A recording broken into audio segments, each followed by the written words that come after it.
In this video, we will talk about epidemiologic measures. There are two objectives. First, we will go through two types of measures. Prevalence rate and incidence rate are used to describe the distribution of disease. Odds ratio and relative risk are used to measure the association between exposures, such as physical activity, and health outcomes. Let's start by discussing prevalence and incidence rates. Here is an overview of the objectives of these two measures. Incidence measures new cases of a condition in a population over a specific period of time. For example, if we track breast cancer cases in a community over several years, the number of newly diagnosed cases during that period represents the incidence. In contrast, prevalence measures all existing cases at a specific point in time. This includes both newly diagnosed and previously existing cases. Using the same example, prevalence would include all individuals currently living with breast cancer at that time. Both incidence and prevalence describe the distribution of events in a population. These events can include diseases like cancer, injuries such as concussions, or even causes of death, such as physical inactivity. Before we discuss incidence and prevalence rates, let's briefly review what a rate is. A rate is typically calculated as the number of cases divided by the population at risk. What makes a rate different from a simple proportion is that it includes a time component, such as person years, so it reflects how quickly events occur in a population.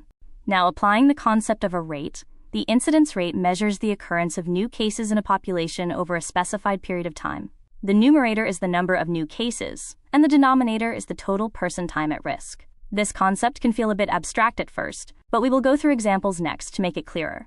We just mentioned person time at risk. This refers to how long each individual in the study is actually observed and at risk of developing the outcome. For incidence rate, the denominator is the sum of person time at risk, meaning the total time contributed by all individuals in the study. This is important because not everyone is followed for the same length of time. Some participants may enter the study later, and others may leave early or experience the event. For example, one participant may contribute 12 months of follow-up, another 8 months, and another 11 months. To calculate the total person time, we sum the time at risk for all participants. This gives us the total person months or person years at risk, which is used as the denominator in the incidence rate. This example shows why we use person time at risk.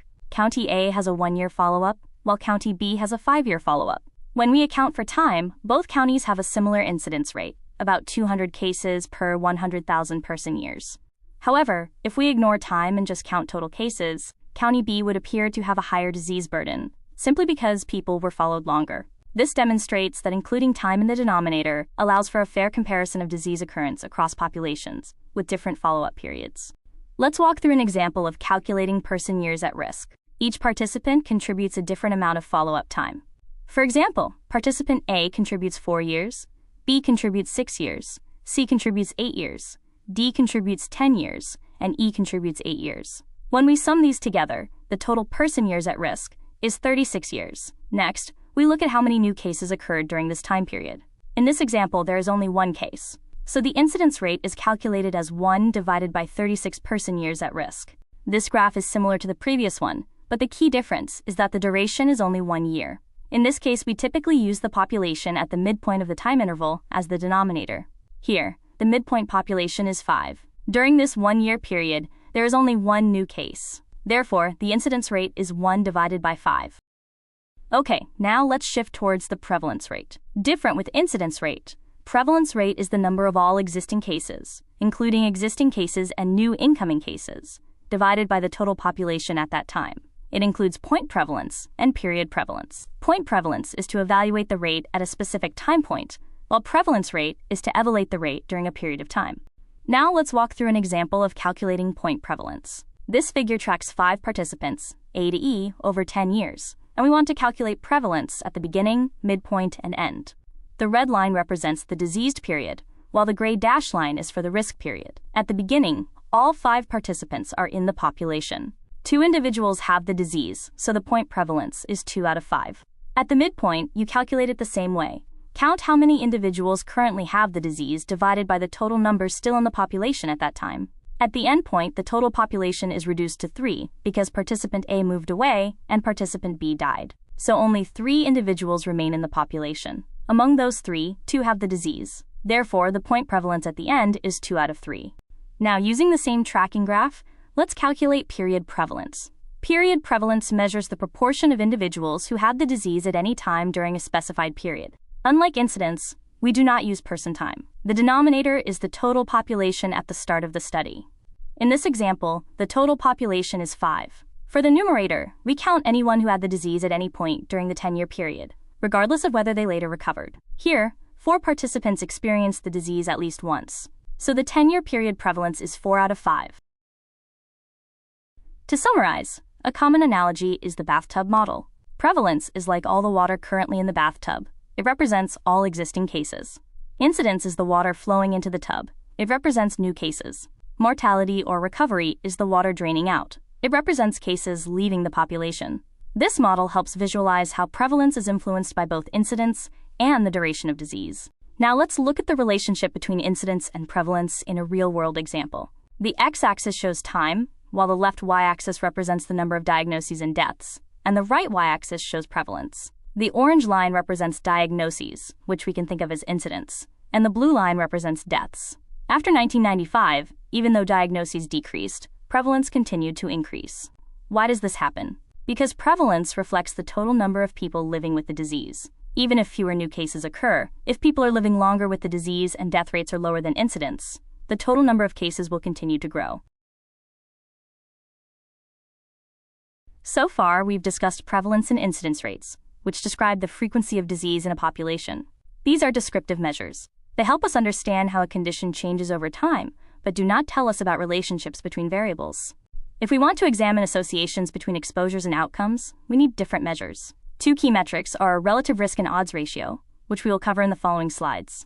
Recall from earlier that in physical activity epidemiology, we are often interested in determinants of health outcomes. Relative risk and odds ratio help us quantify the association between an exposure, like physical activity, and a health outcome. You might wonder why we don't use correlation measures like Pearson or Spearman. The reason is that those methods are designed for continuous variables. In contrast, many health outcomes in epidemiology are categorical, such as disease versus no disease. Because of this, relative risk and odds ratio are more appropriate for analyzing associations when the outcome is binary. Let's start with a 2x2 table. In the raw dataset, you typically have participant ID, exposure status, and outcome status. From this raw data, we reorganize the information into a 2x2 table. This table has 2 variables, exposure and outcome, and each has 2 categories, yes or no. So we classify participants into 4 groups: exposed with disease, exposed without disease, not exposed with disease, and not exposed without disease. This structure allows us to calculate measures like relative risk and odds ratio. Next, we calculate the number of individuals in each cell of the 2x2 table. We also compute the totals for diseased and non-diseased individuals, as well as for exposed and non-exposed groups. Using the 2x2 table, we can calculate the risk ratio, also called relative risk. Relative risk compares the disease risk between the exposed and unexposed groups. For the exposed group, the risk is calculated as A divided by A plus B. For the unexposed group, the risk is calculated as C divided by C plus D. Then, relative risk is the ratio of these 2 risks. Note, the range is 0 to infinity, not 0 to 1. A value of 1 means no difference between groups. Greater than 1 means higher risk in the exposed group. Less than 1 means lower risk in the exposed group. Now let's plug in the numbers to calculate the relative risk. We have 4 divided by 5 for the exposed group, and 3 divided by 5 for the unexposed group. So the relative risk is 4/5 divided by 3/5 equals 1.33. How do we interpret this? It means the risk of heart disease is 1.33 times higher in smokers compared to non-smokers. Alternatively, we can say the risk is 33% higher for smokers compared to non-smokers. Using the same 2x2 table, the odds ratio is calculated as A times D divided by C times D. It represents the odds of disease in the exposed group compared to the unexposed group. The range of odds ratio is 0 to infinity, not 0 to 1. Odds ratio equals 1 means no association. Odds ratio greater than 1 means higher odds in exposed odds ratio. Less than 1 means lower odds in exposed. When the disease is rare, which means A is small, odds ratio is equally to relative risk. When the disease is common, odds ratio tends to overestimate the association compared to relative risk. Now let's calculate the odds ratio. We plug in the values. 4 divided by 1 divided by 3 divided by 2, which equals 2.67. The interpretation is slightly different from relative risk, because it refers to odds, not probability. It means the odds of having heart disease are 2.67 times higher for smokers compared to non-smokers. Alternatively, we can say the odds are 167% higher for smokers compared to non-smokers. Now let's go through another example, examining the association between running and mortality. From the 2x2 table, non-runners, 400 deaths, 600 alive, right-pointing arrow total equals 1,000. Runners, 600 deaths, 1,400 alive, right-pointing arrow total equals 2,000. First, calculate the risk of death. Risk among non-runners equals 400 divided by 1,000 equals 0.4. Risk among runners equals 600 divided by 2,000 equals 0.3. Next, calculate the relative risk. Relative risk equals 0.4 divided by 0.3 equals 1.33, approximately equals 1.3. How do we interpret this? Non-runners have about 1.3 times higher risk of death compared to runners. Alternatively, we can say non-runners have about a 33% higher risk of death compared to runners. Using the same 2x2 table, let's see how the odds ratio will differ with relative risk. We plug in the values. 400 divided by 600 divided by 600 divided by 1,400. This gives an odds ratio of 1.6. How do we interpret this? Non-runners have 1.6 times higher odds of death compared to runners. Alternatively, we can say the odds of death are 60% higher in non-runners compared to runners. Now that you know how to calculate relative risk and odds ratio, the next question is, how do we know if the association is statistically significant? This is where the p-value comes in. The p-value is used to determine whether the observed association is likely due to chance. It ranges from 0 to 1. In general, a p-value less than 0.05 is considered statistically significant, meaning the observed association is unlikely to be due to random variation alone. In most studies, a p-value less than 0.05 is used as the threshold for statistical significance. If the p-value is less than 0.05, we say the association between the exposure and the disease is statistically significant. This means the observed association is unlikely to be due to chance alone. However, remember that statistical significance does not necessarily mean the effect is large or clinically meaningful. Let's look at an example. This figure comes from an intervention study. The black circles represent participants who received the growth hormone, while the white circles represent those who did not. The p-value shows statistically significant differences at month 1 and month 3. This means that at those time points, the growth hormone group had significantly higher lean body mass compared to the control group. After reviewing p-values, let's now look at 95% confidence intervals for relative risk and odds ratio. Both relative risk and odds ratio measure the strength of association between an exposure and an outcome. If the ratio equals 1, there is no association. If the ratio is less than 1, the exposure may be protective. If the ratio is greater than 1, the exposure may be harmful. So what does a 95% confidence interval mean? It means that, based on the sample data, we are 95% confident that the true value of the relative risk or odds ratio lies within that interval. An important point: if the confidence interval includes 1, the association is not statistically significant. If the confidence interval does not include 1, the association is statistically significant.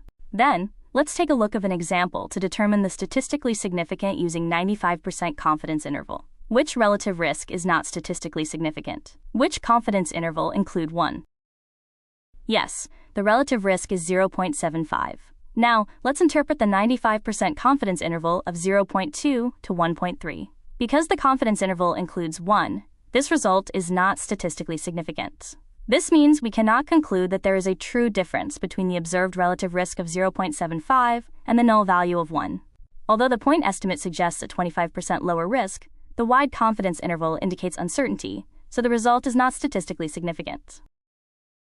Now, let's look at another example, a meta-analysis examining the association between cycling and all-cause mortality. In this figure, each estimate represents a relative risk or hazard ratio. The smaller the value, the more protective cycling is against mortality. Values below 1 indicate reduced risk, while values above 1 would indicate increased risk. When interpreting the results, also pay attention to the confidence intervals. If they do not cross 1, the association is statistically significant. Can you identify which relative risk is statistically significant? Which one shows physical activity is a harmful factor? So far, we've looked at one factor and one outcome. Now let's consider two factors together. This study examines the association between fitness, BMI, and all-cause mortality risk. The gray bars represent fitness, while the yellow bars represent BMI. Focusing on the gray bars first, we can see that as fitness increases, the risk of all-cause mortality decreases. The p-value reported for the fitness gradient is less than 0.001, indicating that this decreasing trend is statistically significant. Now, looking at BMI, what changes do you observe? They also conducted the joint stratification analysis, examines the effect of fitness and BMI changes on all-cause mortality, considering multiple variables simultaneously. In this graph, each bar represents the relative risk for a combination of BMI and fitness levels. Higher bars indicate higher risk. From the figure, we can see that individuals with higher cardiorespiratory fitness and lower BMI have the lowest risk of all-cause mortality, which regard as the reference group, while gaining fitness and body weight showed a lower risk compared to lost fitness and lost BMI. This indicated low fitness is a stronger risk factor compared to BMI. So far, we've focused on relative risk and odds ratio at a single time point. However, if we want to understand how risk changes over time, we use survival analysis. Survival analysis allows us to examine not only whether an event occurs, but also when it occurs, providing a more complete picture of risk over time. This survival graph shows how the probability of remaining disability-free changes over time across 3 groups: aerobic exercise, resistance exercise, and a control group.